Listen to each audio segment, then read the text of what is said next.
नमो ज्ञानेश्वरा निष्कलंका, जयाची गीतेची वाचिता टीका, ज्ञान होय लोका अतिभाविका ग्रंथार्थिया.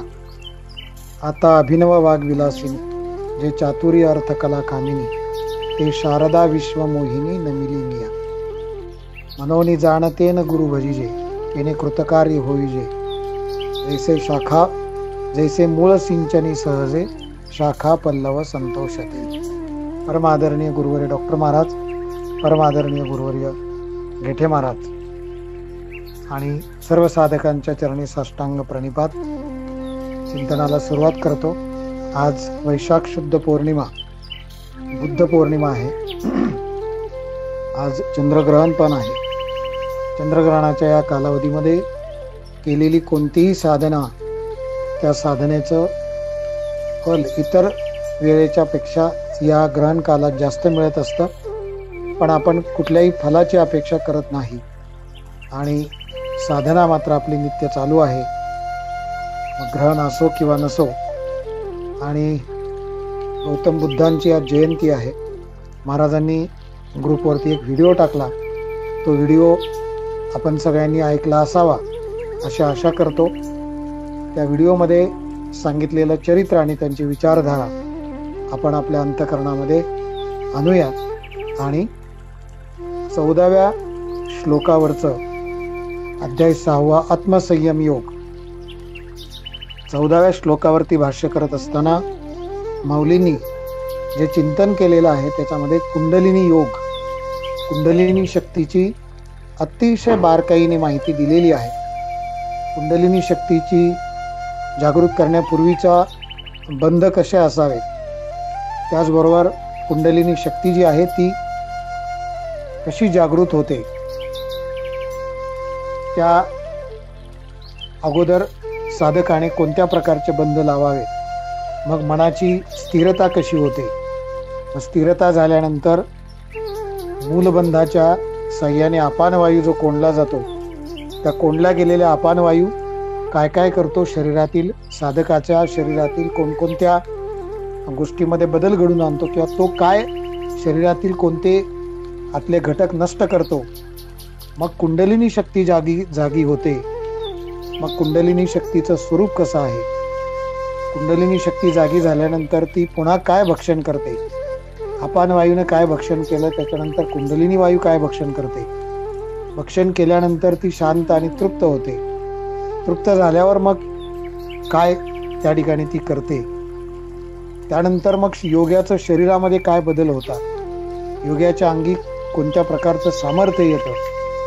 त्याचबरोबर कुंडलिनी शक्तीचा पुढचा प्रवास, अनाथ चक्रापर्यंतचा प्रवास. त्यानंतर ती तिथे गेल्यानंतर ती कशी दिसते, तिथे गेल्यानंतर जो अनाथ ध्वनी आहे, तो अनाथ ध्वनी, तो नाद का घुमतो, तो कसा घुमतो. त्याच्यानंतर पुढचा प्रवास तेजाचा लय चैतन्याच्या ठिकाणी होतो. मग तेज दिल्यानंतर ती कुंडलिनी शक्ती कशी भासते. त्यानंतर मग शक्तीमध्ये शक्ती मावळली जाते. शेवटच्या टप्प्यामध्ये पंचमहाभूताची आटणी, कुठलीही क्रिया राहत नाही. आणि मग शेवटच्या 2 ओव्यांच्या मध्ये पुढील श्लोकाचा एक प्रकारची प्रस्तावना आहे. असं 211 ते 292 या साधारणतः 82 ओव्या आहेत. या 82 ओव्याच्या मध्ये कुंडलिनी शक्ती आणि कुंडलिनी शक्तीचं स्वरूप माऊलींनी मांडलेलं आहे. गेले एक 7-8 दिवस आपण त्याचं अत्यंत बारकाईने चिंतन केलेलं आहे. आज आपण धावता आढावा घेणार आहोत, त्यातल्या मुख्य मुद्द्यांना स्पर्श करणार आहोत आणि एक अभ्यासाच्या अंगाने की कुठून कुठपर्यंत कोणता विषय आलेला आहे, काय आलेला आहे, ते आपण चिंतन करताना आपण बरोबरीने सगळे चिंतन करणार आहोत. आपल्या सगळ्यांच्या अवधानाची आवश्यकता आहे आणि ते अवधान नक्कीच आपलं या ठिकाणी आहे. ज्यांचं कोणाचं काही एखादं सत्र मिस झालं असेल तर त्यांना पुन्हा एकदा ते ऐकायला मिळावं आणि एकत्रितपणे एका सत्रामध्ये, एका तासामध्ये, आणि आज जरी थोडंसं मागे पुढे झालं तरी आपण सगळ्यांनी तो विषय पूर्ण करूनच आपण थांबणार आहोत. आता अधिक वेळ न लावता गुरुवर्यांनी केलेली आज्ञा शिरसावंद्य मानून केलेल्या चिंतनाचा पुन्हा एकदा आढावा घेण्यासाठी आपण आता सज्ज आहोत. रामकृष्ण हरी. 211व्या ओवीचा काही भाग जो आहे तर काही याच्यामध्ये आधी दिलेला आहे, पण तो 14व्या श्लोकावरचं चिंतन आहे. 14वा श्लोक असा आहे: प्रशांतात्मा विगतभीर ब्रह्मचारी व्रते व्रते स्थिताः मनः संयम्य मच्चित्तो युक्त आसित मत्परः. योग्याने प्रसन्न अंतकरणाने निर्भय होऊन ब्रह्मचर्य व्रताचं आचरण करावं, मनाचं संयमन करून माझे चिंतन करीत मतपरायण होऊन त्या ठिकाणी राहावं. तर महाराजांनी या श्लोकावरती आपल्याला त्याचा अर्थ सांगितलेला आहे. त्यामुळे त्या श्लोकावरती माऊलींनी केलेल्या ह्या कुंडलिनी योगाच्या ज्या ओव्या आहेत त्याच्यावरती आपण आता भर जास्त देणार आहोत.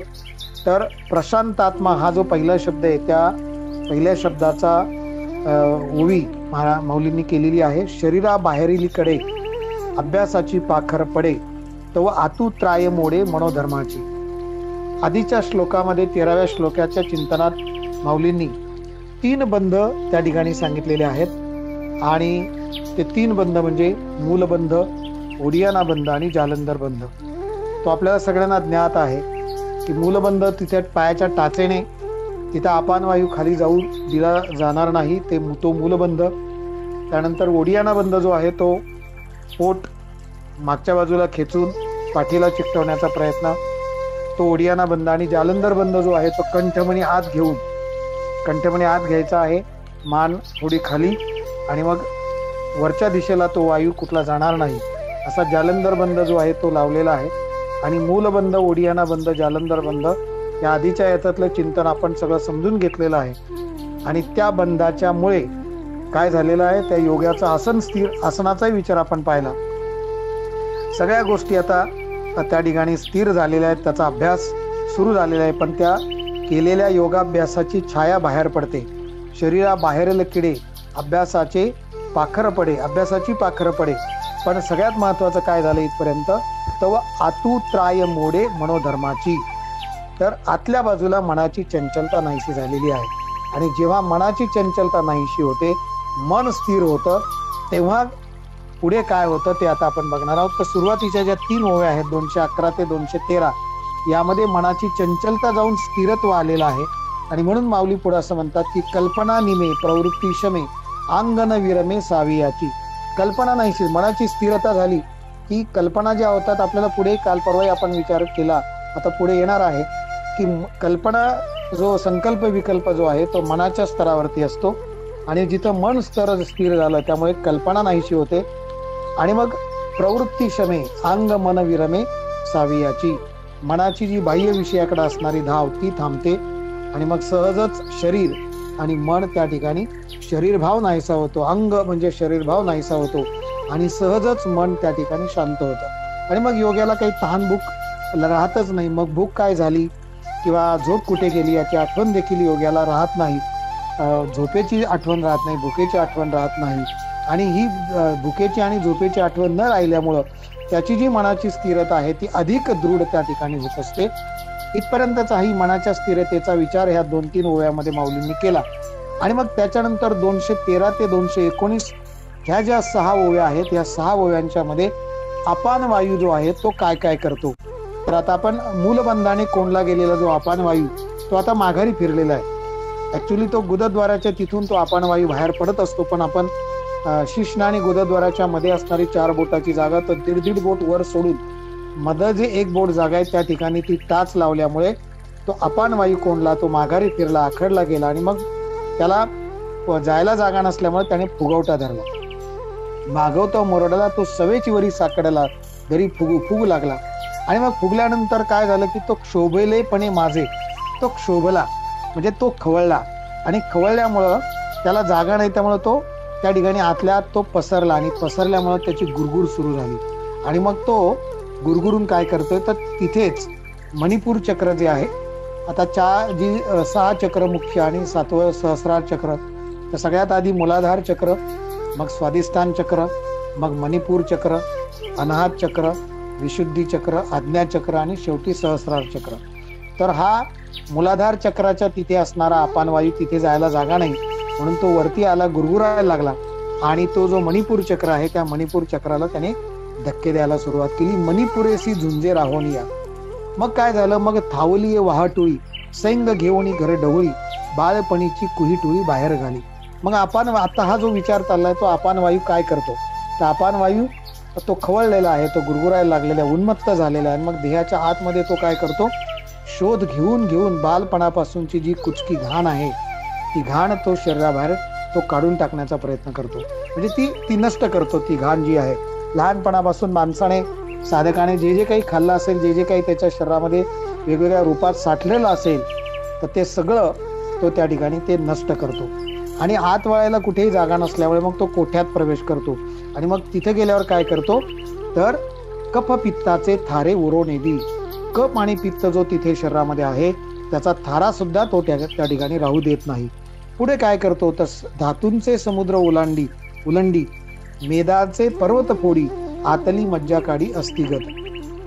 सप्तधातू कोणते, रस रक्त मांस मेद मज्जा शुक्र आणि अस्थि, असे सप्तधातूंचे समुद्र तो पालथे घालतो. म्हणजे शरीरामध्ये जे रस धातू आहेत, सप्त धातू आहेत, रस रक्त मांस भेद इत्यादी, त्या धातूंचं तो नष्ट करतो, ते पालथे घालतो.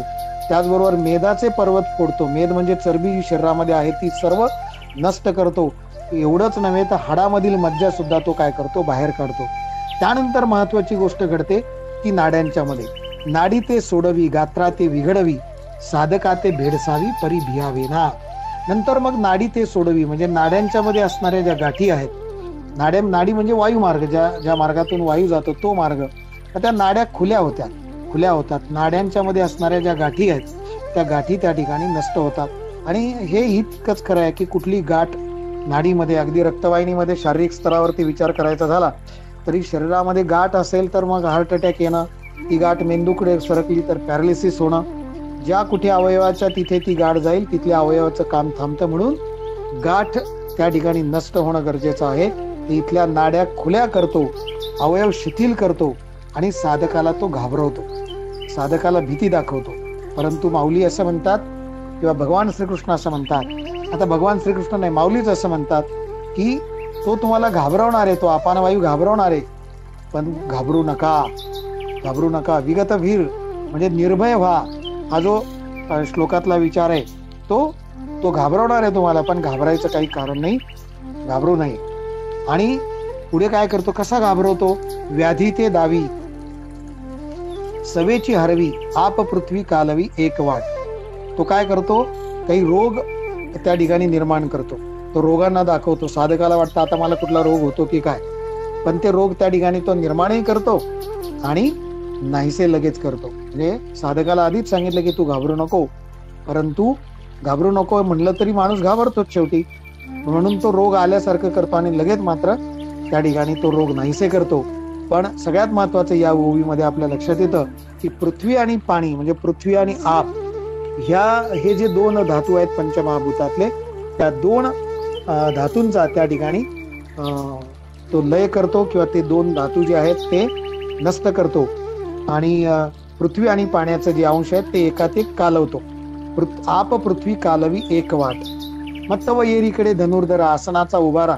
आता इथपर्यंतचा तो झाला अपान वायूचा सगळा जो काही विचार होता तो इथपर्यंत झाला की काय काय त्याने शरीरातील सप्त धातू आहेत ते नष्ट केले, मेद कफ पित्त हे सगळं बाहेर काढले, आतल्या हाडांच्या मध्ये असणारी मज्जा बाहेर काढली, नाडीतल्या गाठी सोडलेल्या आहेत, अवयव शिथिल केलेली आहेत. साधकाला थोडं एकदा घाबरवलेलं आहे, पण साधक घाबरलेला नाहीये, कारण माऊलींनी त्याला तसं सांगितलंय.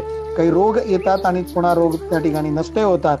आणि पृथ्वी आणि आप हे जे तत्व आहे ते एकमेकांमध्ये कालवलेलं आहे. आणि आता 221 क्रमांकाची जी ओवी आहे त्या ओवीमध्ये कुंडलिनी शक्ती जागी झालेली आहे. आणि ती कशाने जागी झाली, तर एरीकडे धनुर्धरा आसनाचा उभारा.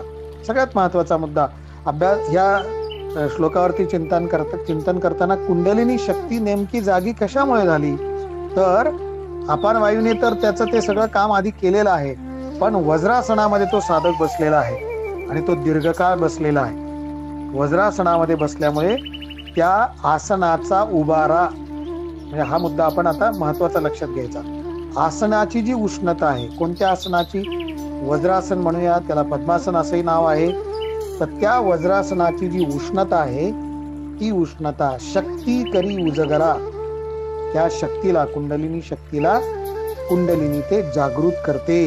म्हणजे 220 क्रमांकाच्या ओवीमध्ये कुंडलिनी शक्ती जागृत झालेली आहे, कारण वज्रासनाची उष्णता. मग आता पुढच्या याच्यामध्ये ती जागी झालेली कुंडलिनी कशी दिसते? तर तसं पाहायला गेलं तर आपल्या सर्वसामान्य माणसांची दृष्टी तिथपर्यंत पोहोचणार नाही. म्हणून माऊली मग त्या नागी याचं वर्णन करतात कुंडलिनी शक्तीचं. आणि ही ओवी सुद्धा आपण सगळ्यांनी अभ्यासकांनी लक्षात ठेवावी. नागिनीचे पिले कुंकुमे नहाले, वळण घेऊन आले सेजे जैसे. माऊली अतिशय सुंदर शब्दामध्ये, समर्पक शब्दामध्ये, आपल्याला कळेल अशा शब्दामध्ये सांगतात की नागाचं छोटस पिलू हे जे केशराने नाहलेलं आहे, कुंकुमाने नाहलेलं आहे, त्या कुंकुमाने किंवा केशराने नाहलेलं नागाचं पिलू असं वेढं घालून, आणि ते वेढे किती? 3.5. सकाळी डॉक्टरांनी आपल्या ग्रुपवरती पोस्ट टाकली, त्याच्यामध्ये बघा मूलाधार चक्रात तिथे 3.5 वेढे असणारी ती कुंडलिनी शक्ती आपल्याला दिसते. तर ते नागाचं छोटस पिल्लू कुंकुमाने नाहलेलं निजावं अशी ती कुंडलिनी शक्ती. म्हणजे या ओव्यांच्या मध्ये कुंडलिनी शक्ती जी आहे तिचं स्वरूप कसं आहे, 221 पासून तर आता 227 ओव्यांच्या पर्यंत हा कुंडलिनी शक्तीचं दिसणं कसं आहे, ती कशी असते, त्याचं वर्णन माऊली करतात. त्याप्रमाणे तैशी ते कुंडलिनी मौटकी औट वळणी अधोमुख सर्पिनी निदिली असे. 3.5 वेढ्यांची ती कुंडलिनी नागिन खाली तोंड करून निजलेली असं माऊली म्हणतात. त्याच्याही नंतर माऊली असं वर्णन करतात, विद्युल्लतेची विडी वन्नी ज्वाळांची घडी पंधरेयाची चोखडी घोटी वजैशी. अजूनही या साधकांसाठी आपल्यासाठी माऊली 3 दृष्टांत देऊन ती स्पष्ट करतात. विजेची कडी निर्माण व्हावी किंवा अग्निज्वालांची घडी त्या ठिकाणी बनवावी किंवा शुद्ध सोन्याचं वळ निर्माण करावं, कंकण निर्माण करावं, अशी ती कुंडलिनी शक्ती त्या ठिकाणी आहे. आणि मग ही कुंडलिनी शक्ती जी आहे जाग होण्याचं अजून एक कारण त्या ठिकाणी माऊली सांगतात. एक तर वज्रासनाच्या उष्णतेने ती जागी झालेली आहे, पण अजून एक कारण इथे, तैशी सुबद्ध आटली पुटी होती दाटली, ते वज्रासने चिमुटली सावधू होय.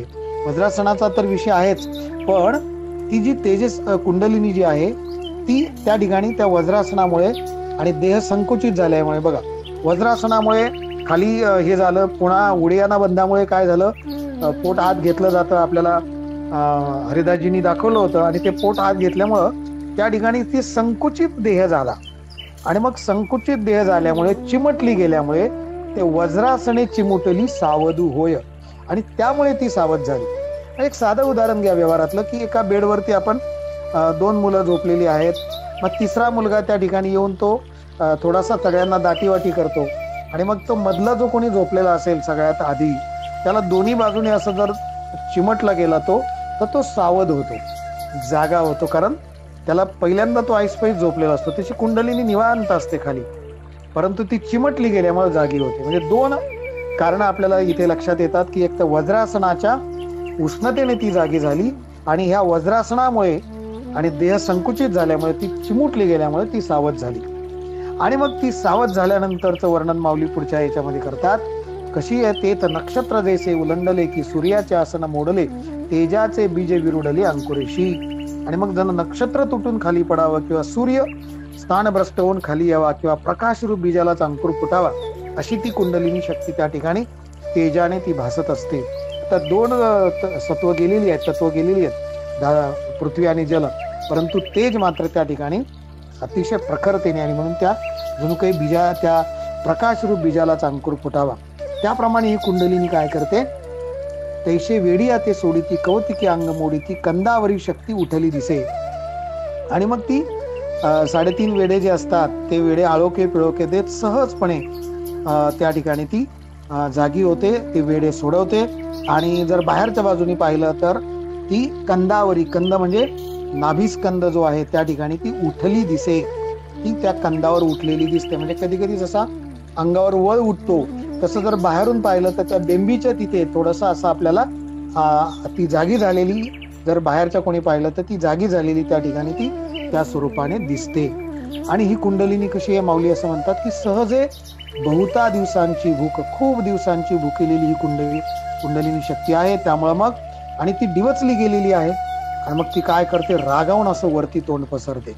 आणि मग वरती तोंड पसरल्यानंतर आता ती काय काय खाते, काय काय भक्षण करते त्याचा विचार आता या 228 ते 239 वयापर्यंत कुंडलिनी शक्ती कशा कशाचा भक्ष करते ते आपल्या या ठिकाणी माऊली सांगतायत. तर पहिल्यांदा ती रागावलेली आहे, भूक लागलेली आहे, डिवचली गेलेली आहे. मग ऊर्ध्व तोंड करून पहिल्यांदा काय करते, हृदय कोशा तळवटी जो पवनू भरे किरीटी त्या सगळे याची मिठी घेऊन घाली. हृदयाच्या खाली भरलेला सर्व वायू जो आहे तो वायू ती गिळून टाकते. आणि पुढे काय करते तर मुखातील ज्वालांनी ती जाळ बाहेर टाकते. एक प्रकारे आपण म्हटलं होतं की ड्रॅगन हा जसा प्राणी आहे जो मुखातून जाळ बाहेर टाकतो, तसा मुखातील ज्वालांनी ती खालीवर पसरते. आणि खालीवर पसरून जिथे जिथे मांस आहे, समांस असं वर्णन आहे, जिथे जिथे मांस आहे तिथल्या मांसाचा ती घास घ्यायला सुरुवात करते, सगळीकडे पसरते ज्वालांच्या रूपाने. आणि मग जो मांसल भाग आहे जिथे दिसेल त्याचा लचका तोडते, अशा पद्धतीचं वर्णन आहे. आणि मग ह्या लचका तोडता तोडता हृदयाच्या ठिकाणचे सुद्धा ती 1-2 घास घेऊन टाकते. म्हणजे मांसल भाग खातेच खाते, पण हृदयाच्या तिथल्या सुद्धा 1-2 भागांचा ती लचका तोडते. आणि मग तिथून ती तळहात आणि तळपायातील रक्त मांस खाऊन अगदी वरच्या भागाचं भेदन करते आणि मग प्रत्येक अंगाच्या सांध्याचा झाडा घेते. इथे सावंत सरांनी एक शंका विचारली होती की तळहात आणि तळपायापर्यंत मग ती कशी गेली, कारण तळपाय तर खाली आहे आणि तळहात सुद्धा बाजूला आहेत आणि 3 बंद लावलेले आहेत. म्हणजे मूलबंद आहे, ओडियाना बंद आहे आणि वरती जालंधर बंद आहे. तर त्यांची अशी शंका होती की मग ही कुंडलिनी जी शक्ती आहे ती आणि तिने जागा सोडलेली नाहीये, मग ती त्या तळहाताचं मांस खायला कशी गेली किंवा तळपायापर्यंत कसं गेली. तर याचं उत्तर जे इथे आपल्या लक्षात येईल ते असंच आहे की ती मुखातील ज्वालांनी, म्हणजे पुढे याचं वर्णन आहे की तिने आपला आधार सोडलेला नाहीये, म्हणजे जी अधोभाग आहे तो सांडलेला नाहीये. मग तरी सुद्धा मग ती तळ हातापर्यंत जाऊन तिने ते भाग कसा काढला. तर एक याचं उत्तर असं आहे की ती मुखातील ज्वाला तिथपर्यंत सोडून तो सगळा भाग ती नष्ट करते. आणि दुसरी गोष्ट, जालंधर बंदाच्या खालीहून हाताच्या तळापर्यंत तळ हातापर्यंत पोहोचायला जागा आहे आणि मूलबंदाच्या वरती दोन्ही मांड्यांच्या तिथून ती तळपायापर्यंत पोहोचू शकते, असा त्या शंकेचं आपल्याला निरसन करता येईल. शंकाही चांगली होती आणि त्याचं उत्तर जे त्यावेळी सुचलं किंवा जे आपल्या लक्षात आलं ते त्या ठिकाणी आहे. आणि इतरही कोणाला शंका आली तर हे तळपायापर्यंत कशी पोहोचते, कारण 3 बंधामध्ये ते सगळं अडकलेली आहे. मग तिथपर्यंत ती ज्वालांच्या स्वरूपात जाते आणि तिथल्या सगळ्या भागाचा म्हणजे अगदी तळहात तळपाय. आणि बघा आता काल आपण पाहिलं की तळहात तळपायातलं पुन्हा ते सत्व येतं, पण हे सत्व इथं खाल्लेलं आहे. म्हणजे या तळहात तळपायातील रक्त मांस त्याचा आणि वरच्या भागाचं भेदन करून सांध्यांच्या मध्ये प्रत्येक अंगाच्या सांध्याचा सुद्धा झाडा घेते. आपल्या शरीरशास्त्रामध्ये सगळ्यांना माहिती आहे की सांध्याच्या तिथे वंगण असतं, कुर्च्या असतो, त्यामुळे घर्षण होत नाही. आणि जेव्हा तिथलं वंगण संपतं किंवा तिथले कुर्च्या संपतात तेव्हा मग ते सांधेदुखी गुडघेदुखीचा त्रास सुरू होतो, कारण वंगण संपलेलं असतं. पण या कुंडलिनी शक्तीने त्या 2 सांध्याच्या मध्ये जे काय आहे ना मटेरियल ते सुद्धा खाऊन टाकलं आणि सांध्याचा झाडा घेतलेला आहे. अधोभाग तरी नसंडी परी नखीचेही सत्व काढी त्वचा धुवून जडी पांजरेशी. मूळ आधार सोडलेला नाहीये, म्हणजे जागा सोडलेली नाहीये, पण नखातील सत्व सुद्धा तिने काढून घेतले. आता आपण पुढचा प्रवास पाहिलेला असल्यामुळे आपल्या लक्षात येईल की त्याला नवीन नख आलेली आहेत, त्याला नवीन दात आलेले आहेत. हरिदासजी म्यूट व्हा. तर नाही नंतर बोला, हा विषय कंप्लीट होऊ द्या, हा विषय कंप्लीट होऊ द्या.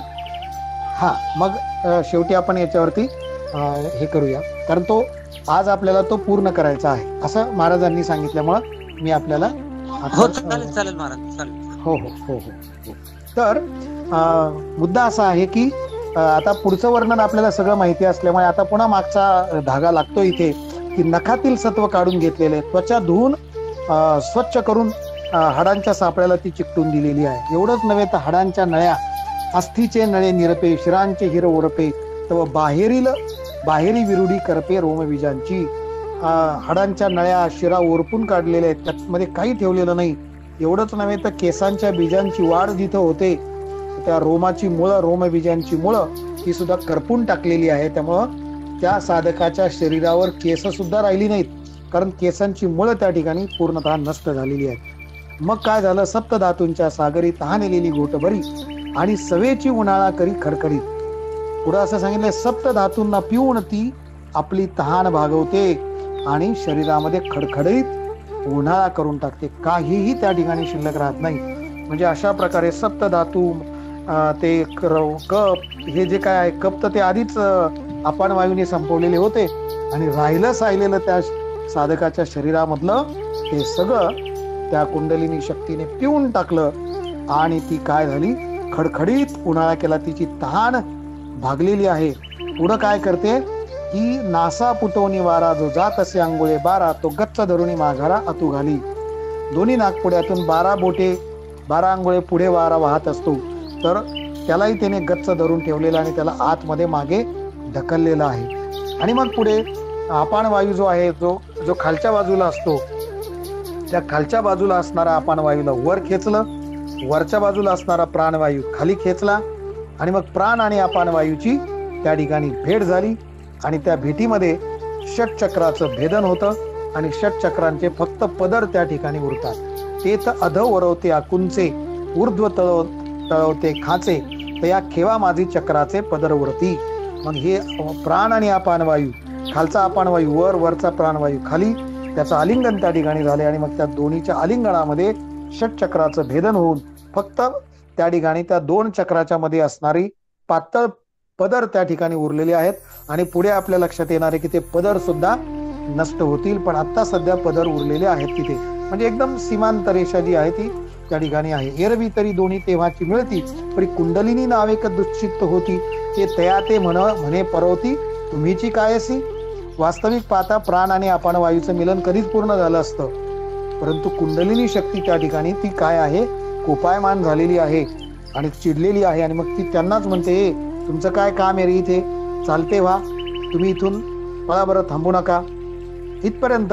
आणि ऐके पार्थिव धातू आघवी, आरोगिता काही नुरवी आणि आपाते तव ठेवी पुसोन या. म्हणजे इथपर्यंत या 239 ओवीपर्यंत माऊली असं भगवान म्हणतात, अर्जुन ऐक, अशा पद्धतीने शरीरातील सर्व धातू खाऊन काही एक शिल्लक ठेवलेलं नाहीये आणि पाण्याचा भाग तर चाटून पुसून टाकलेला आहे. इथपर्यंत म्हणजे 228 ते 239 या ओव्यांच्या मध्ये कुंडलिनी शक्तीने त्या साधकाच्या शरीरामधलं काय काय भाग खाऊन नष्ट केला त्याचं वर्णन या ठिकाणी आहे. आणि ते सुद्धा कोणकोणते भाग आहेत, काय आहेत, याच्यावरती सुद्धा आणखी त्याचे आपल्याला क्लासिफिकेशन करता येईल. पण सध्या आपण इथपर्यंतचा विचार लक्षात घेऊ की कुंडलिनी शक्तीने शरीरातील कोणकोणता भाग आणि त्यातलं प्रामुख्याने काय खाल्लेलं आहे.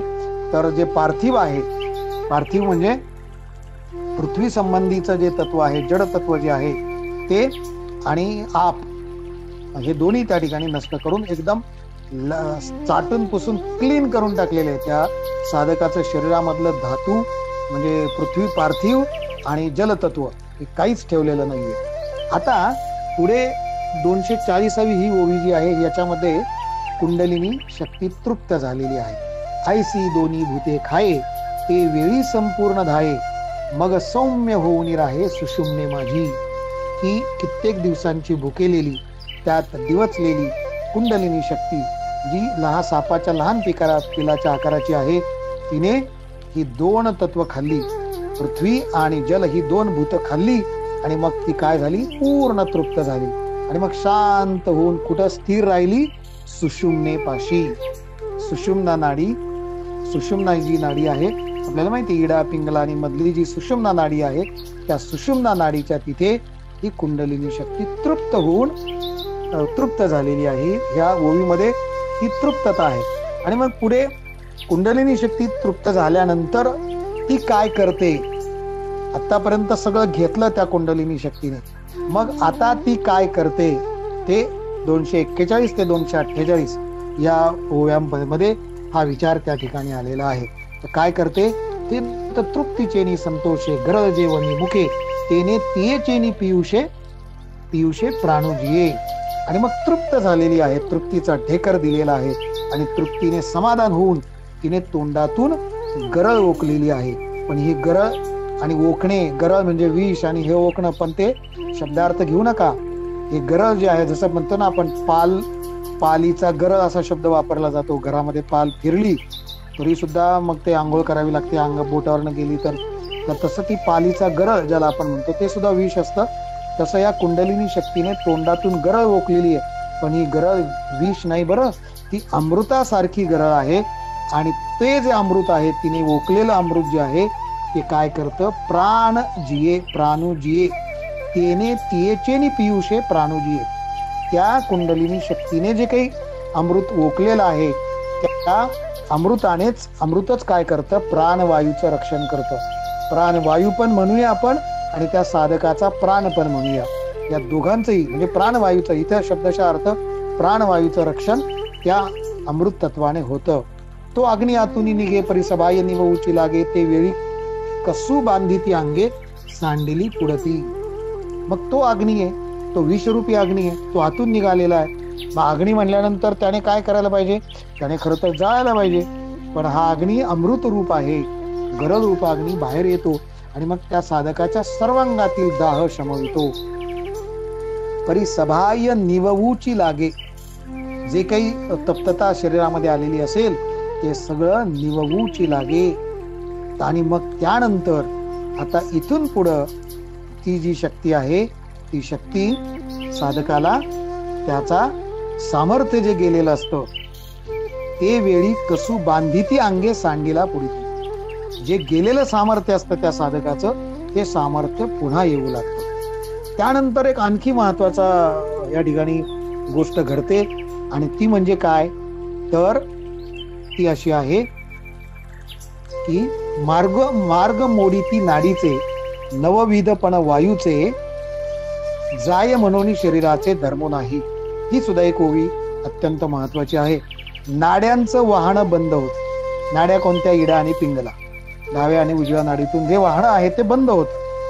आणि त्याचबरोबर नववायूंचे व्यापार बंद होतात. मग ते नववायू कोणते, तर प्राणवाह सोडून बाकीचे जे 9 आहेत, अपान, समान, उदान, व्यान, नागकुर्म, कृक्कर, देवदत्त आणि धनंजय, हे जे 9 वायू आहेत, या 9ही वायूंचे व्यापार बंद होतात आणि म्हणून शरीराचे धर्म राहत नाही. हा महाराजांनी आपल्याला अतिशय स्पष्टपणे, आणि आपण पुन्हा एकदा त्याच्यावरती हायलाइट करणार आहोत, हे समजून घेणार आहोत की जेव्हा एखादा साधक कुंडलिनी जागृत करण्यासाठी किंवा योगी बसलेला आहे, साधनेला बसलेला आहे, तपाला बसलेला आहे, त्याला कित्येक कालावधी त्याच्यातनं जाणार आहे. मग त्या कालावधीमध्ये त्याला तहान भूक तर आता ती वरतीच गेलेली आहे, पण तहान भूक गेली तरी शरीर धर्म असतात. पण ते शरीर धर्म सुद्धा त्या ठिकाणी हे नव जे वायू आहेत, 9 वायू, त्या 9 वायूंचं त्या ठिकाणी व्यापार थांबल्यामुळे शरीराचे कोणतेही धर्म त्या ठिकाणी शिल्लक राहत नाही. आणि म्हणून 700हून अधिक वर्ष झाली तरी माऊली संजीवन समाधीमध्ये आहेत. देह धर्म त्या ठिकाणी कुठलेच नाही. त्याचं महाराजांनी अतिशय स्पष्टपणे आपल्याला हे कारण सांगितलेलं होतं. इडा पिंगळा एक वटती, गाठी तिन्ही सुटती, साही पदर फुटती चक्रांचा. इडा आणि पिंगला ज्या नाड्या, डाव्या नागपुडीतून इडा, उजव्या नागपुडीतून पिंगला, या दोन्ही नाड्या काय होतात, एक होतात. आणि त्यावेळेला गाठी तिन्ही सुटती. तर त्या 3 गाठी कोणत्या, तर हृदयस्थानाची ब्रह्मग्रंथी, कंठस्थानाच्या तिथं असणारी विष्णू ग्रंथी आणि भ्रूमध्यस्थानी असणारी, म्हणजे आपण म्हणतो ना शंकराचा 3रा डोळा मध्ये, तर त्या ठिकाणी रुद्र ग्रंथी. या 3 ज्या ग्रंथी आहेत, 3 ज्या गाठी आहेत, त्या 3 गाठी त्या ठिकाणी सुटतात. आणि मगाशी आपण 237व्या ओवीमध्ये म्हणलं की फक्त पदर उरलेले आहेत, 6 चक्रांच्या मधले फक्त पदर उरलेले आहेत. तर ते पदर सुद्धा फुटती, 6ही पदर फुटती चक्रांचे, आणि पूर्ण त्या 6 चक्रांचं भेदन त्या ठिकाणी होतं. मग शशी आणि भानू ऐसा कल्पीजे जो अनुमानू, तो वातीवरी पवनू दिवसिता न दिसे. आणि मग अनुमानाने ठरवलेल्या ज्या उजव्या आणि डाव्या नागपुडी आहेत, म्हणजे डाव्या नागपुडीतून वाहणारं त्याला चंद्रनाडी असे म्हणतात, आणि उजव्या नागपुडीतून वायू त्याला सूर्यनाडी असे म्हणतात. तर असे चंद्र आणि सूर्य जे शशी आणि भानू आहेत, जे आपण कल्पना केलेली आहे तशी, तो वातीवरी पवनू, तर तो त्या ठिकाणी दोन्ही नाकपुड्यातून वाहणारा वायू इतका स्थिर झालेला आहे, तो दिसतही नाही. आणि म्हणून आपण पाहतो की नाकातून वाहतो की नाही, म्हणून कापूसाचा बारीक कापसाचा दोघा धरून जर पाहिला तर तो गिवसिता न दिसे. नाकापुढे कापूस धरला तरी तो दिसत नाही. या ठिकाणी जो नाकपुड्यातून वाहणारा जो वायू आहे, श्वासोच्छवास जो आपण नाकातून घेतो, तो त्या ठिकाणी पूर्ण थांबलेला आहे. नाकापुढे कापूस धरला तरी कळत नाही. म्हणजे एखाद्या त्रयस्थ माणसाने पाहिलं तर त्याला वाटेल की हा याचा श्वास बंद पडलेला आहे, आणि मग हा आता आहे किंवा नाही, जिवंत आहे किंवा नाही असं बाहेरच्या माणसाला वाटावं, इथपर्यंत त्याची ती अवस्था त्या ठिकाणी झालेली असते. पण पुढे सगळ्यात महत्वाचा, बुद्धीची पुळिका विरे, तिथे बुद्धीची जाणीव संपलेली असते, बुद्धीचा स्तरच राहिले नाही, बुद्धीची जाणीव संपते. आणि परिमळू घ्राणी उरे तोही शक्ती सवे संचरे मध्यमे माझी. आणि मग नाकाची जी गंध घेण्याची शक्ती असते ना, ती शक्ती कुंडलिनी बरोबर तिचा प्रवास पुढे सुषुम्ना मध्ये ती शिरते. म्हणजे कुंडलिनी आता सुषुम्ना नाडीतून ती वरती येण्याचा प्रयत्न करते. तर त्या कुंडलिनी बरोबरच नाकामध्ये गंध घेण्याची जी शक्ती आहे, परिमळू घ्राणी उरे, नाकाच्या तिथं परिमळ घेण्याची शक्ती राहिलेली आहे तेवढी, बाकी श्वास आणि ते तर काहीच नाही. पण श्वास घेण्याची जी काही वायू गंध घेण्याची जी शक्ती आहे ना, ती कुंडलिनी बरोबर सुषुम्नेत त्या ठिकाणी शिरते. तर वरली कडोनी ढाळे, सगळ्यात महत्वाची ओवी, वरली कडोनी ढाळे चंद्रामृताचे तळे कान वडोनी मिळे शक्तिमुखी. आणि मग वरच्या बाजूस असलेलं वरिली कडीने ढाळे, ढाळे म्हणजे हळूच वरच्या बाजूला असणार चंद्रामृताचं तळ, त्या ठिकाणी काय झालं, कान वडोनी कालवणलेलं आहे किंवा थोडस कललेलं आहे, कलत होऊन त्या ठिकाणी पूर्ण असं हे नाही झालेलं. जसं हातातल्या वाटीमध्ये काठोकाठ वाटी भरलेली आहे पाण्याने, आणि ती थोडीशी कल्ल्यानंतर त्यातलं जे अमृत आहे, त्यातलं जे पाणी जर खाली येतं, तसं त्या चंद्रामृताचं तळ, त्याला 17वी कला असं 12व्या अध्यायामध्ये अनाहत नादाचा आणि त्याचा किंवा गुरुकृपेच्या दृष्टीने, म्हणजे आपण पुन्हा एकदा ही गोष्ट उद्धृत करू की ही सगळी साधना, हे सगळे बंद वज्रासन आणि इतकी अवघड प्रक्रिया माऊलींनी आपल्याला सोपी करून सांगितली, म्हणून आता ती आपल्याला सोपी वाटायला लागते. पण हे सगळं एका बाजूला आणि गुरुकृपा दृष्टी एका बाजूला, याचं वर्णन भक्तियोगामध्ये माऊलींनी केलेलं आहे की गुरुकृपेच्या दृष्टीने हे सगळं काही नाही झालं तर गुरुकृपेच्या नजरेने तुम्ही त्या सगळ्या चंद्रामृताचं तळ आणि ते सगळं तुम्हाला प्राप्त होऊ शकतं. आणि ध्वनी तुम्ही ऐकू शकता. काले आपण त्या ओवीचा त्या ठिकाणी हरिदासजींनी त्या ओवीचं उद्धृत केलेली होती ती ओवी. तर त्या चंद्रामृताचं तळ कलत होऊन त्यातील अमृत कुंडलिनीच्या मुखात पडते. कुंडलिनीच्या अंगातलं असणारं जे गरळ म्हणून जे बाहेर पडलं ते अमृत संपूर्ण शरीरभर पसरून त्याने पुन्हा ती स्वच्छता करून त्या योग्याचं गेलेली शक्ती जी आहे ती परत आणलेली होती. पण आता ते सहस्रार चक्रातलं असणारं किंवा शास्त्रीय भाषेत मेंदूच्या तिथे डॉक्टर सांगतील नंतर की मेंदूमध्ये काही अशी खड्डे असतात थोडेसे, म्हणजे खोलगट भाग असतो आणि तिथे काही हार्मोन्स असतात किंवा या सगळ्या हार्मोन्स उद्दीपित होण्याची काही तिथं मुख्य स्थानं जी आहेत ती त्या मेंदूच्या तिथे असतात. तर ते चंद्रामृताचं तळ कळतं आणि त्यातील अमृत कुंडलिनीच्या मुखामध्ये त्या ठिकाणी पडतं. आणि मग काय तर ते कुंडलिनीच्या मुखात पडल्यानंतर तिथून तेने नाळके रस भरे तो सर्वांगा माझी संचरे जेथीचा तेथ मुरे प्राणपवनू. आणि मग तिथून तो रस जो कुंडलिनी शक्तीच्या कुंडलिनीतून सर्व अंगामध्ये संचरू लागलेला आहे आणि प्राणवायूचं जिथल्या तिथे मुरलेलं आहे. इथे एक असा विचार आहे की जालंधर बंध त्या ठिकाणी असल्यामुळे, जालंधर बंध असल्यामुळे तो जो काही अमृत चंद्रामृतातलं तळ्यातलं जे अमृत खाली येतं ते जठरात जात नाही. आणि एक विचार असा वाचण्यात आला की जर ते जठरात गेलं असतं तर जठरामध्ये ते सुकून गेलं असतं आणि ते कदाचित ते तिथंच त्याचं ते थांबलं असतं आणि मग सर्वांगाला ते मिळालं नसतं. पण जालंधर बंध असल्यामुळे ते चंद्रामृतातलं जे अमृत आहे ते चंद्रामृत ती कुंडलिनी शक्तीच्या मुखात पडतं. म्हणजे ते जर जालंधर बंध नसता तर ते जठरात गेलं असतं, पण जालंधर बंधामुळे जठरात न जाता ते कुंडलिनी शक्तीच्या तिथं पोचलं आणि मग तिथून संपूर्ण कुंडलिनीच्या द्वारे संपूर्ण अंगामध्ये काय झालेले आहे ते संचारलेलं आहे, पसरू लागलेला आहे. आणि त्यामुळे प्राणवायू जो आहे ना तो जिथल्या तिथे मुरतो, जिथीचा तेथ मुरे प्राणपवनू. तातलीय मुसे. आणि मग आता ह्या इथपर्यंतचं जे वर्णन आहे 248, 241 ते 248, की कुंडलिनी शक्ती तृप्त झाल्यानंतर ती काय काय करते हा जो विचार आहे तो या इथपर्यंत होता. आता त्यानंतर योग्याच्या शरीरामध्ये कसा बदल होतो किंवा ही कुंडलिनी शक्ती जी आहे ती कशी भासते इथं मध्ये थोडंसं वर्णन आलेलं आहे. तर ती कुंडलिनी शक्ती किंवा योग्याचं शरीर कसं आहे तर त्याचं वर्णन माऊली करतात. तातलीये मुसे मेन निघोनी जाय जैसे मग कुंडली राहे रसे ओतलेनी. तर तापलेल्या मुशीतील मेन निघून जाऊन ती फक्त मूस किंवा साचा तसाच शिल्लक राहावा ओतलेल्या रसाने, तसं त्या योग्याचं शरीर आहे. म्हणजे शरीर आहे पण आतमध्ये कुठलाही जडत्व नाही, मांस नाही, काय त्याच्या काहीच भाग नाही आणि फक्त काय आहे तर अमृतच आहे. त्या अमृत रसाने ती गच्च भरलेलं ती जणू मूर्ती आहे. किंवा तैसे पिंडाचे आकारे ती कळाची का अवतरे तरी त्वचेचिनी पदरे पांघुरली असे. त्याप्रमाणे देहाच्या आकारात अवतरलेलं ते अमृत कण आहे. जसं पुढच्या याच्यामध्ये वर्णन करताना माऊली असं म्हणतात की ती जी बाहुली आहे कोणती तेजाची पवनाची पुतळी, त्या पद्धतीने इथे वर्णन आहे की पिंडाचे आकाराने, त्या पिंडाच्या आकाराचंच आणि ते पिंड शरीराचं आहे पण आतमध्ये काय सगळं अमृत भरलेलं आहे, दुसरं काहीच नाही असं ते दिसतं. आणि जणू काय आहे ते मूर्तिमंत तेजरूपी वस्त्रच पांघरायला घेतलेलं आहे. म्हणजे शरीर आहे, शरीराचा आकार आहे, त्या आकारामध्ये सगळीकडे अमृत रस भरलेला आहे आणि वरून जे वस्त्र आहे, जी त्वचा आहे ती त्वचा नसून काय आहे फक्त तेजच तेज आहे. आणि मग पुढे माऊली असं म्हणतात की त्याचं वर्णन करताना माऊली एक दोन उदाहरणं देतात की ढगाच्या आवरणाने सूर्याचं तेज झाकलं जातं आणि मग ते आवरण निघून गेल्यानंतर जसं त्याला तेज आवरून धरता येत नाही तसं त्या ठिकाणी त्याचं त्या योगाचं शरीर दिसतं की.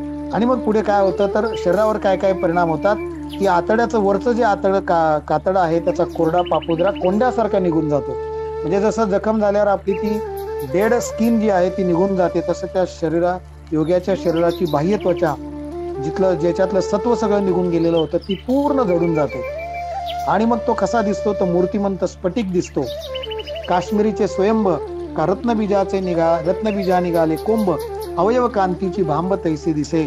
त्याला वर्णन करतात माऊली की त्या योग्याचं शरीर कसं दिसतं तर जणू मूर्तिमंत स्फटिक आहे किंवा रत्नरूप बीजाला निघालेले अंकुर आहेत किंवा अशा पद्धतीने त्या योगाच्या अवयवाची कांतीची शोभा दिसते.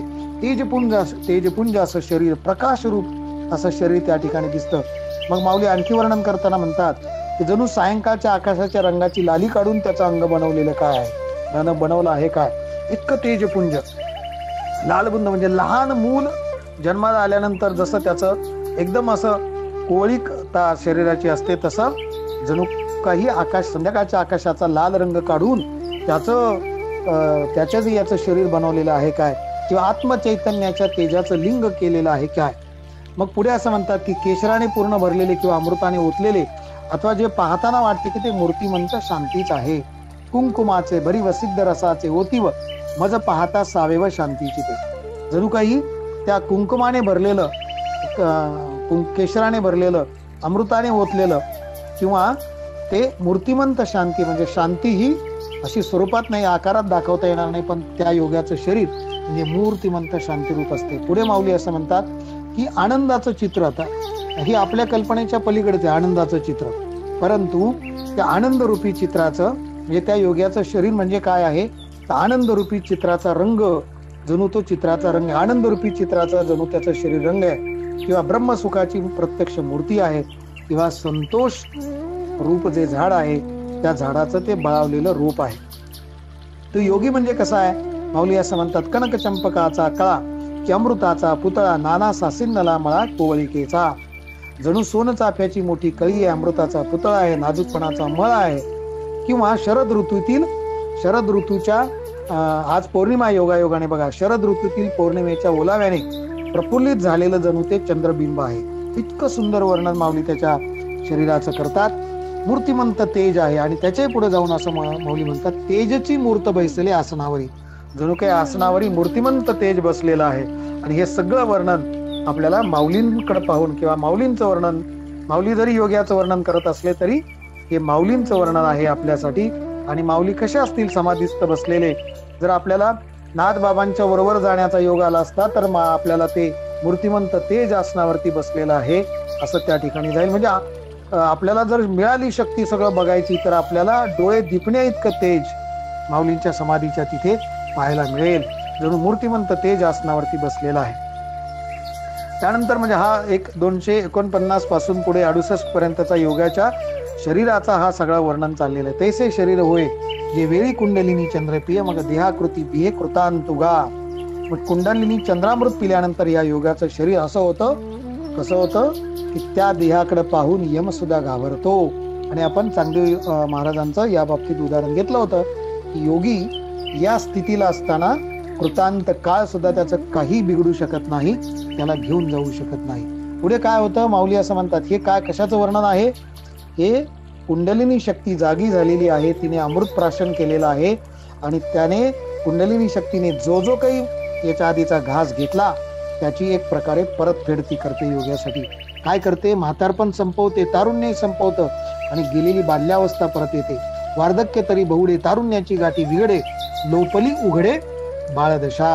आणि मग बाळदशा जरी आली ना तरी जरी तो लहान मुलाप्रमाणे दिसत असला तरी त्याच्या अंगी अपार सामर्थ्य असतो आणि त्याच्या मनातील धैर्य तर निरुपमू असतं, म्हणजे त्याला उपमा देता येत नाही. पुढे प्रतिभा शक्ती माऊलींची लक्षात घ्या आपण की कनकद्रुमाच्या पालवी रत्नकळिका नित्य नवी नखे तैसी बरवी नवी निगती. मगाशी पाहिलं ना आपण, तळहात आणि तळपायाच्या तिथे जाऊन नखातलं सत्व वरबाडून काढलेलं होतं. आता ती भरपाई सुरू झाली. माऊली असं म्हणतात की नवीन दात येतात त्याला आणि ते दात फार लहान असतात. दाताच्या अगोदर त्या योगाच्या नखाची हे चाललेलं आहे. तर सोन्याच्या झाडाला पालवी फुटावी किंवा रत्नाला कळी यावी त्याप्रमाणे चांगली नवीन नखे त्याला येतात.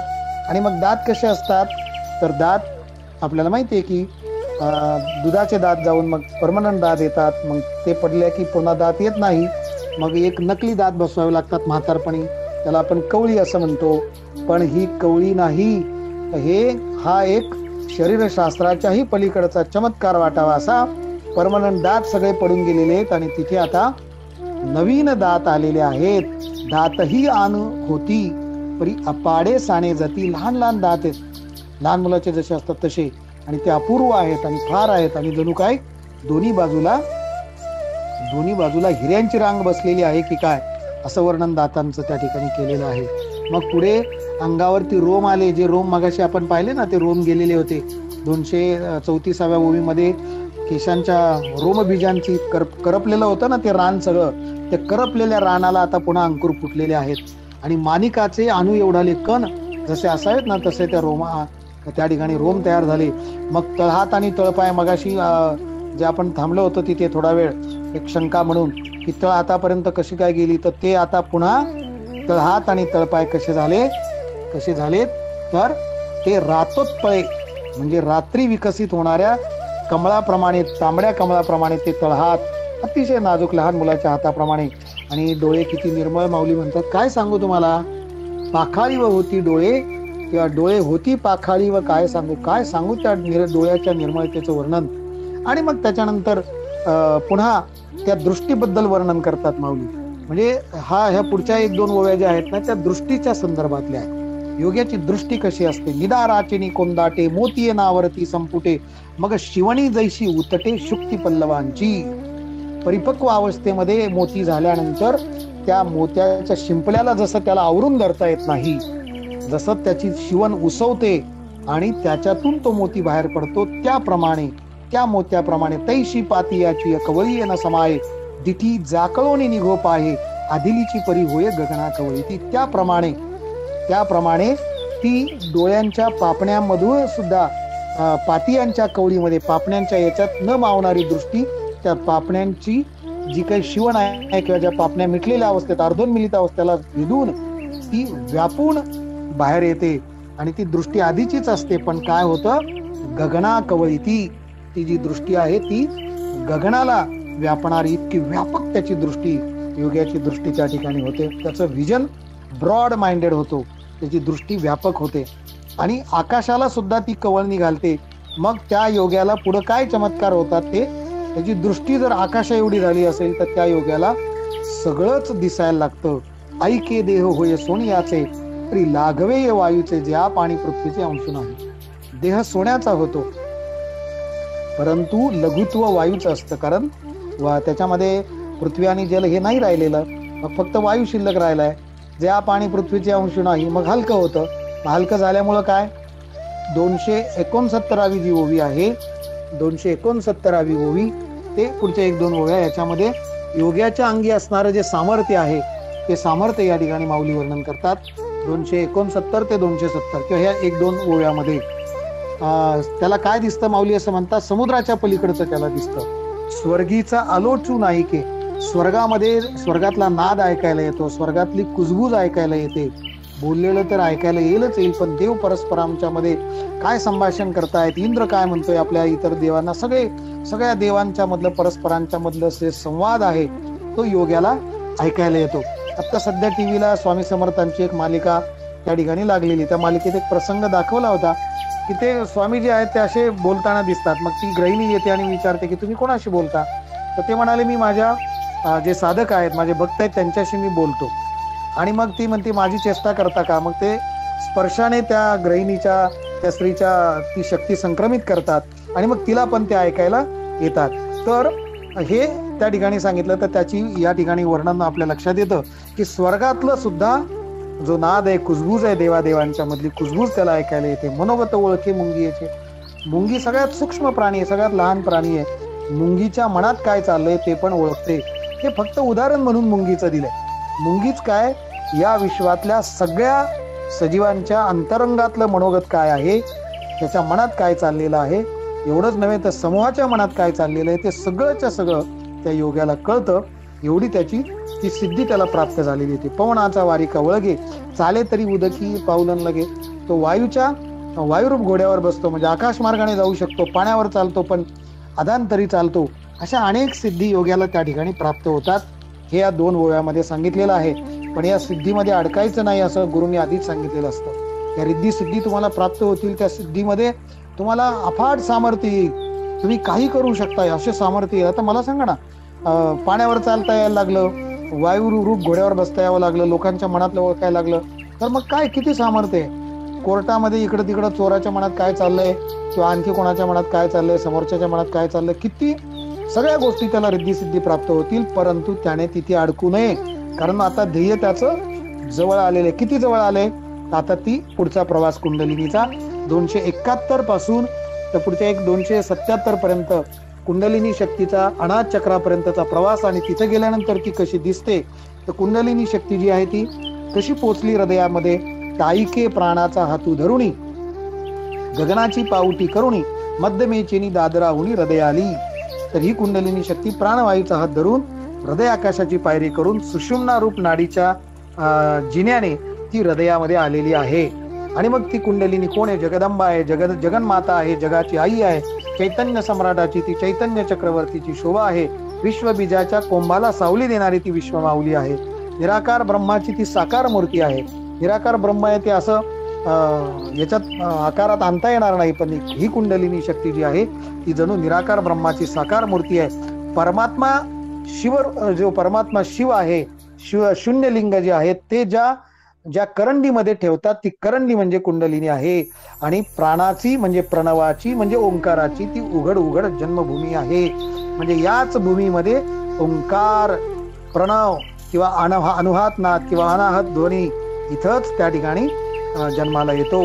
आणि मग ती कुंडलिनी शक्ती जेव्हा हृदयात येते, तेव्हा हृदयात आल्यानंतर हृदयामध्ये अनाहत चक्रात येते. आणि तिथे मग ती जी बोलते ती अनाहताच्या शब्दाने बोलते. अनाहत म्हणजे कुठल्याही कंपना शिवाय निर्माण होणारा ध्वनी. आणि मग जे 10 प्रकारचे ध्वनी आपण मागे पाहिलं होतं की त्याच्यामध्ये चिनी आहे, चिनका फनकार, चिनचिनी, रातकिड्यांचा आवाज, घंटा, शंख, तंत्री, तालवाद्य, ताल, वेणू, मृदंग, मेरी, भेरी किंवा मेघ किंवा आणखी एका ठिकाणी त्याचं थोडक्या आणखी वेगळे दशनात सांगितलेले आहेत.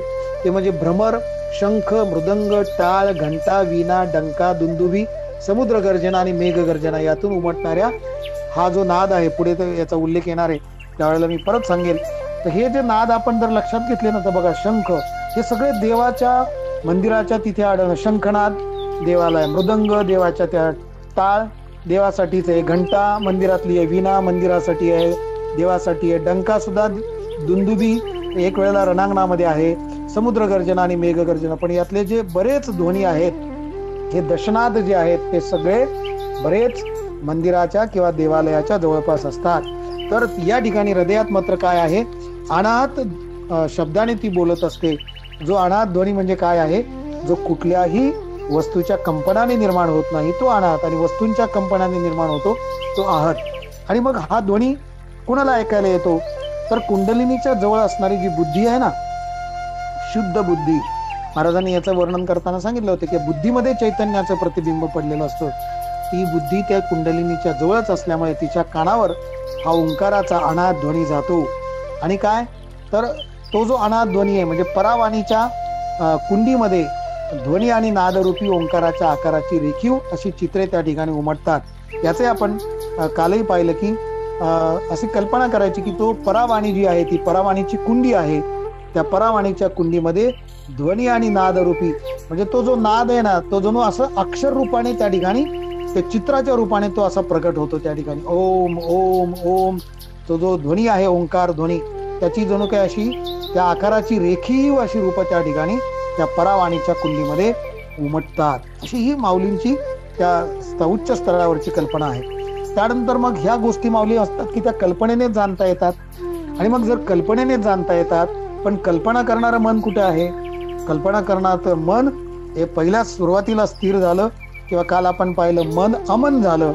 मन अमन होणं किंवा मन उन्मनी होणं म्हणजे त्या ठिकाणी मनाचं अस्तित्व नाही. मग मनच नाही तर मग कल्पना कुठून येणार, आणि मग त्या ठिकाणी काय वाचते ते कळत नाही, कोणाला कळत नाही, बाकीच्यांना कळत नाही. पण योग्याला ते जाणवतं की तो आवाज आहे, पण त्याला माहित नाही काय कशाचा आवाज येतो. आणि मग माऊलींच्या लक्षात येतं, भगवंताच्या लक्षात येतं की अरे तो आवाज कशाचा आहे ना, ते मी तुला सांगायचं राहूनच गेलं.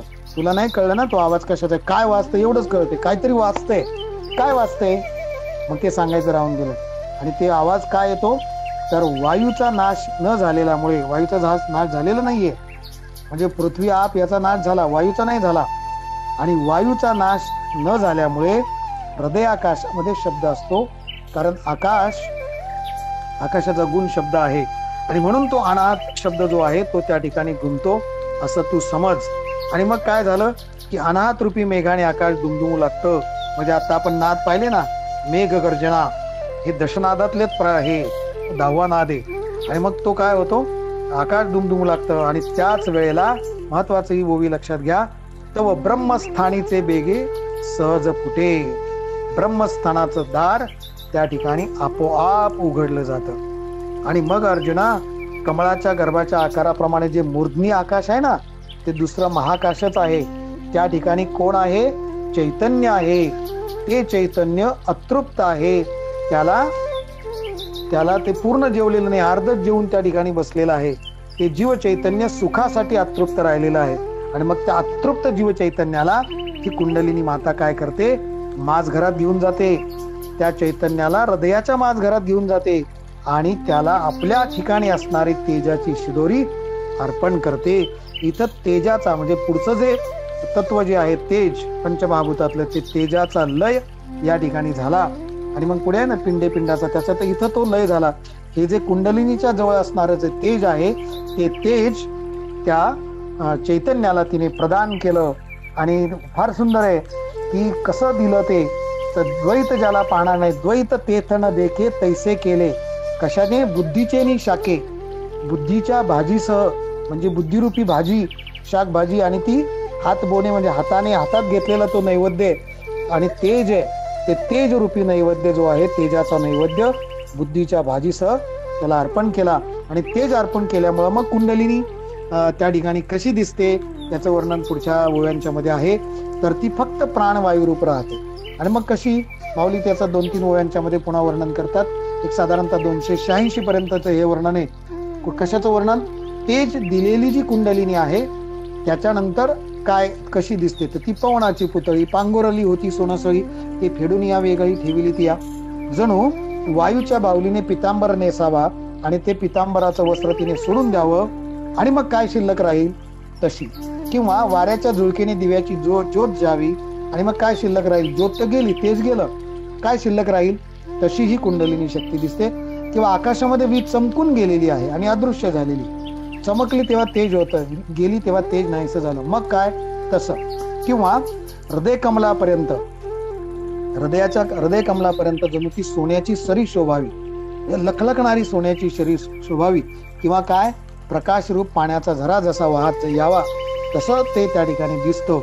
आणि मग तो जो प्रकाश रूपी पाण्याचा झरा जो आहे ना, तो झरा हृदयाच्या पोकळ भूमीमध्ये, हृदयाची जी पोकळी आहे त्या पोकळ भूमीमध्ये तो झरा एकदम जिरावा. म्हणजे हे तेज त्या ठिकाणी चैतन्याला दिलं. मूर्ध्नी आकाशामध्ये, हृदय आकाशामध्ये असणारं जे चैतन्य आहे, ते चैतन्य म्हणजे बघा तो प्रवास कसा दाखवला माऊलींनी, की प्रकाशरूप पाण्याचा झरा तिथपर्यंत यावा आणि तो त्या हृदयाच्या पोकळ भूमीमध्ये एकदम जिरावा, अशी अवस्था त्या ठिकाणी. म्हणजे ते तेज त्या चैतन्याला प्राप्त झालं. आणि मग काय झालं त्याचं वर्णन माऊली करतात, की तैसे शक्तीचे रूप मावळे शक्ती माझी, शक्तीची माझी. शक्तीमध्येच शक्तीचा त्या ठिकाणी विलय झाला, ही शक्ती दुसऱ्या शक्तीमध्ये मावळली गेली. आणि मग काय झालं, मग त्याच्या पुढचं जे वर्णन आहे ते वर्णन या ठिकाणी तेजाचा लय झाला.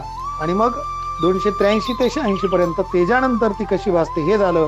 आणि मग शक्तीमध्ये शक्ती मावळती, हा 87वी ओवी झाली. आणि मग पुढच्या 2-3 ओव्या ज्या आहेत ते पंचमहाभूताची आठणी. आणि मग तिथे काहीच शिल्लक राहत नाही, कुठलाच क्रिया राहत नाही, त्याचं वर्णन माऊली करतात.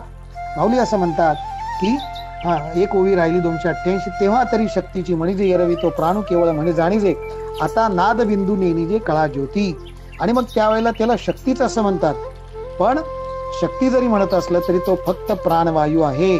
आणि मग इथं नाद बिंदू कला ज्योती असे कुठलेही धर्म त्या ठिकाणी नसतात. तर याचा थोडासा अभ्यास एखाद्या मिनिटात सांगतो, की जे बीजाक्षर ओम हे आहे त्याच्या पलीकडे बिंदू असतो आणि त्याच्या पलीकडे नाद असतो. आणि जिथे नाद संपतो, नाद विरहित जी स्थिती आहे त्याला परमपद किंवा आपला अनाहत नाद, आणि निर्विशेष त्याच्यावरती निर्विशेष ब्रह्म असतं. किंवा लिंगांग साधना असा जो एक प्रकार आहे, त्यामध्ये नादानुभव, बिंदू अनुभव आणि कला अनुभव इथपर्यंत दिले, ज्योतीचं काही दिलं नाही. उमटणारे नाद, जळणारी ज्योती आणि वर्षणारे अमृत, ही 3 साधनेची अमृत फळं आहेत, असा एक शब्दप्रयोग होता. उमटणारे नाद जे अनाहत दोन्ही आपण पाहिले, जळणारी ज्योत तेज आपण पाहिलं, आणि वर्षणारं अमृत ही त्या 3 साधनाची त्या ठिकाणी अमृत फळं आहेत. सप्त धातूपासून झालेलं शरीर म्हणजे सप्तपदरी तटाच्या किल्ल्यासारखं असतं. त्याच्या मध्यावरती विविध नाद उमटतात. बहिर्मुख वाहण्याचा स्वभाव असणाऱ्या इंद्रियाच्या क्रियांची उपेक्षा करून हृदय कमळात अधोन्मुख झालेल्या अष्टदळात संचार करणाऱ्या जीवाला म्हणजे त्या चैतन्याला ऊर्ध्वमुखी 4 हात दलात संचार करण्यासारखे केल्यास ओंकारासह किंवा झंकारासह उमटणारे जे दशनाद आहेत ते नाद, म्हणजे आता मगाशी पाहिलं भ्रमर शंख, हे जे दशनाद आहेत त्यातून उमटणाऱ्या नादाला किंवा समान असलेला नाद अंतरंगातच असतो आणि लिंगांग योगी तो ऐकतो, असा एक त्याच्या पॅरलल थोडासा. आणि शिवपुराणामध्ये असा उल्लेख आहे की जेव्हा ब्रह्मांड नव्हतं, सगळीकडे अंधकार होता, तेव्हा अचानक एक बिंदू आला, म्हणजे सुरुवात बिंदू उत्पन्न झाला, तो बिंदू नाचू लागला आणि मग त्याचं परिवर्तन होऊन बिंदूच्या आतल्या आत स्फोट होऊ लागले आणि मग त्याच्यानंतर नाद निर्माण झाला आणि नाद आणि बिंदू यांच्या मिलनातून ब्रह्मांडाची निर्मिती झाली, असं शिवपुराणामध्ये त्या ठिकाणी सांगितलेलं आहे. आता नाद म्हणजे ध्वनी आणि बिंदू म्हणजे प्रकाश, तर ध्वनी आणि प्रकाश याचं एकत्रीकरण करून त्या ठिकाणी ब्रह्मांडाची निर्मिती झाली, असा एक भाग शिवपुराणामध्ये आहे. थोडासा साधर्म्य आहे, डिटेल त्याचं फारसं अजूनही माहिती नाही, पण नाद, बिंदू, कळा आणि ज्योती हा प्रकार काही तिथे नाहीये. आणि पुढं काय नाहीये तर मनाचा निग्रह करायचा नाही, मनाचा हनमारू का पवनाचा आधारू, ध्यानाचा आधारू नाही परी. त्या ठिकाणी मग सुरुवातीच्या ज्या होत्या ना साधनाचा प्रकार, मनोनिग्रह करणे, प्राणवायूचा निरोध करणे किंवा मग ध्यान करावं असं वाटणे, हे प्रकार तिथे नाही. त्याच्या पलीकडे गेला तो योगी आता. किंवा एखादी कल्पना करावी, आता कल्पना करणारं आणि ते मोडणारं, ही कल्पना करू का ते करू, हे जे मन आहे ते मन त्या ठिकाणी राहिलेलं नाही. त्यामुळे एक कल्पना करावी किंवा दुसरी सोडावी, हा जो संकल्प विकल्प जो आहे, संकल्प असतो तो त्यावेळी त्या अवस्थेमध्ये राहत नाही. आणि त्या अवस्थेमध्ये काहीच क्रिया राहत नाही, कसलाच प्रकार राहत नाही. आणि मग या स्थितीमध्ये पंचमहाभूताची आटून ते पंचमहाभूत विलयाला होतात. म्हणजे ही जी तत्व आहेत सगळी, पृथ्वी जल वायू तेज अग्नी, ही जी तत्व आहेत ही सगळी परस्परांच्या मध्ये लय होतात. पृथ्वी जलामध्ये, जल तेजामध्ये, तेज वायूमध्ये, वायू आकाशामध्ये. आणि मग आकाशातला एक मगाशी सांगितलं ना, फक्त शब्द हा जो आहे तो मगाशी आपण ऐकला. आणि आता सगळंच नष्ट झालेले पंचमहाभूताची आटणी झालेली आहे. आणि मग आता शेवटच्या ज्या 2 ओव्या आहेत त्या पुढच्या ओव्यांची प्रस्तावना आहे की पिंडे पिंडाचा ग्रासू, तो हा नाथ संकेतींचा दंशू, परी दावून गेला उद्देशू श्री महाविष्णू. तर इथे शरीरानं शरीर नाहीसं केलं, पिंडानेच पिंडाचा नाश केला. आणि आपण काल हेही पाहिलं होतं की पिंडानेच पिंडाचा नाश केला असं म्हणणं म्हणजे काय, तर साधनेची सुरुवात पिंडापासून केली. मग या सगळ्या क्रिया केल्या, शुद्धी क्रिया केल्या, आसन प्राणायाम केलं, अष्टांग योग केला. आणि असं करत करत आपण पिंडाद्वारेच या सगळ्या क्रिया करत आपण एकपर्यंत ब्रह्मांडाचं रहस्य आपण उलगडून पाहिलं किंवा उलगडून दाखवलं. कुणी दाखवलं? पिंडापासून सुरुवात करूनच साधना ही तुम्हाला त्या ब्रह्मांडाचं रहस्य उलगडून दाखवते. म्हणजे पिंड भाव त्या ठिकाणी कमी होतो आणि ब्रह्मांड भाव वाढीस लागतो. म्हणजे दुसऱ्या शब्दात सांगायचं झालं तर पिंड हे पिंड राहिलं नाही, पंचमहाभूताचं शरीर हे शरीर राहिलं नाही, तर त्या देहानेच देहातील पंचमहाभूताचा नाश केला. याचा अधिक विस्तार पुढच्या याच्यात आहे. आणि हा जो काही नाथ संकेतीचा दंशू आहे, म्हणजे भगवान शंकरांचा हा जो काही सिद्धांत आहे, हे जे वर्म आहे. आणि भगवान शंकर कोण आहेत, तर योगशास्त्राचे नाथ आहेत, आदिनाथ आहेत, आदिनाथ गुरु सकळ सिद्धांचा. आणि तिथपासून आलेली ही परंपरा, काय परंपरा होती की एकाने एकच शिष्य करायचा, एकाने एकालाच ती सगळं सांगायचं. मग आदिनाथ गुरु सकळ सिद्धांचा मच्छिंद्रांना बोध केला, मग मच्छिंद्राने गोरक्षनाथांना, गोरक्षनाथाने गैनीनाथाने निवृत्तीनाथांना, इथपर्यंत तो आला होता. परंतु हा सगळा सिद्धांताचा अभिप्राय माऊली असं म्हणतात की तो हे मर्म जे आहे, हे वर्म जे आहे, हा नाथ संकेतीचा जो दंशू आहे तो उलगडून दाखवला. कुणी उलगडून दाखवला, तर तो श्री विष्णूंनी उलगडून दाखवला. म्हणजे कोणी उलगडून दाखवला? श्रीकृष्णांनी उलगडून दाखवला.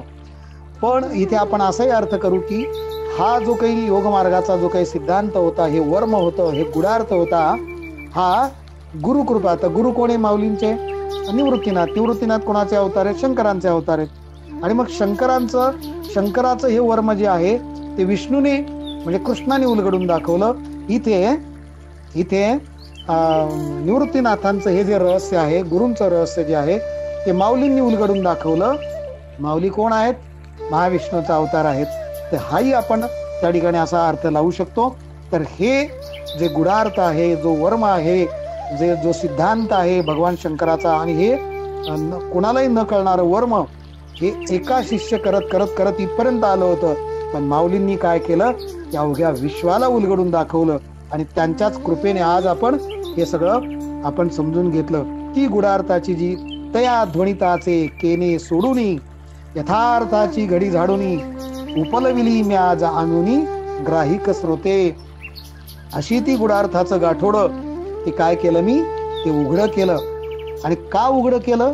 नुसतं उघडं नाही केलं, तर त्याच्या ते जे काही गाठोडं उलगडल्यानंतर यथार्थाची घडी झाडूनी, म्हणजे एखादा साड्या घेऊन, भारीतले शालू घेऊन एखादा विक्रेता येतो आणि तो कोणाच्याही दारात येणार नाही, तो झोपडपट्टीत जाणार नाही. त्याला माहिती आहे आपलं हे गिराईक नाहीये. झोपडपट्टीमध्ये त्या अर्थाने नका अर्थ घेऊ, म्हणजे ज्याची बुद्धीची क्षमता तेवढी नाहीये, किंवा ज्याचं अध्यात्म मार्गाकडे ओढा नाहीये, ज्याचा संसाराकडे ओढा आहे, अनात्म बुद्धीकडे ज्याचा ओढा आहे, तिकडे नाही जायचं. तर जिथे आत्मबुद्धी, ज्या सत्सद्विवेक बुद्धी ज्याची जागृत आहे आणि संसाराला मिथ्या समजणारे आणि आपल्या परमतत्वाची जागृती करण्यासाठी असा मुमुक्षु जो आहे, त्या गिरायकाकडे आपल्याला जायचं. आणि मग तिथं जाऊन ते गाठोडं उलगडलं. नुसतं उलगडलं नाही, तर ज्या काही साड्या असतील किंवा जे वस्त्र असतील त्याच्या अशा झटकलं, यथार्थ उलगडून दाखवला. म्हणजे कधी कधी पहिल्या टप्प्यात पाहिल्यावर लक्षात येणार नाही, मग माऊली ती अशी घडी झटकून, जसा साडीवाला साडी दाखवताना अशी झटकून दाखवतो, कधी कधी नेसून दाखवतो, कधी कधी त्याचा पदर दाखवतो, तसं माऊलींनी यथार्थतेची, वास्तविकतेची घडी या श्रोत्यांच्या पुढे उलगडून दाखवली. आणि का उलगडून दाखवली, तर हे श्रोते साधे सुधे नाही आहेत. हे श्रोते कसे आहेत? ग्राहिक श्रोते आहेत, गुणग्राही श्रोते आहेत. आणि हे त्यांना कळतं चांगलं काय आहे. आणि म्हणून हे श्रोते, मला वाटलं माऊली असं म्हणतात की मला वाटलं तुम्ही योग्य गिराईक आहात माझ्या मालाला, म्हणून हा माल या गिराईकांच्या पुढे माऊलींनी उलगडून दाखवला. तोच माल आपण काल परवापर्यंत हेच करत होतो आणि आज एका दिवसात हा सगळा प्रवास, एका सत्रामध्ये हा प्रवास सांगायचा होता. 10-11 मिनिटे उशिरा झालेली आहेत, पण गुरुवारी यांची परवानगी होती की जरी 5-10 मिनिटे इकडे तिकडे झालं तरी चालेल, बाकीचा जे काही आहे तो आपण नंतर करू. परंतु असा हा पद्धतीचा हा कुंडलिनीचा प्रवास वेगवेगळ्या टप्प्यांच्या माध्यमातून, मग आसन आणि मग पुढे ती जागृती अवस्था कशी होते, मग ती जागृत झाल्यानंतर कुंडलिनी शक्ती काय काय करते, मग तिचा प्रवास ती काय भक्षण करते, मग शांत झाल्यावर योग्याला कोणकोणते, पुन्हा सगळी योग्याचं शरीर कसं पूर्ववत करते, योग्याला कोणती सिद्धी देते आणि त्याच्या अंगी कोणतं सामर्थ्य येतं, हा सगळा प्रवास सांगत सांगत पंचमहाभूताची आठवणी करून त्या ठिकाणी हे वर्म माऊलींनी आपल्या पुढे उलगडलं. गुरुवर्यांच्या आशीर्वादातून, केवळ आणि केवळ त्यांच्या आशीर्वादातून अत्यंत अवघड असणारा हा विषय माऊलींच्या कृपेतून हा चमत्कार वाटावा असा आहे. त्याच्या आधी ज्ञानेश्वरी वाचत असताना मी हा विषय आल्यानंतर पटपट वाचायचो आणि फक्त पुढे जायचो आणि मला असं वाटायचं की हा आपला प्रांत नव्हे, हे आपल्याला जमणार नाही.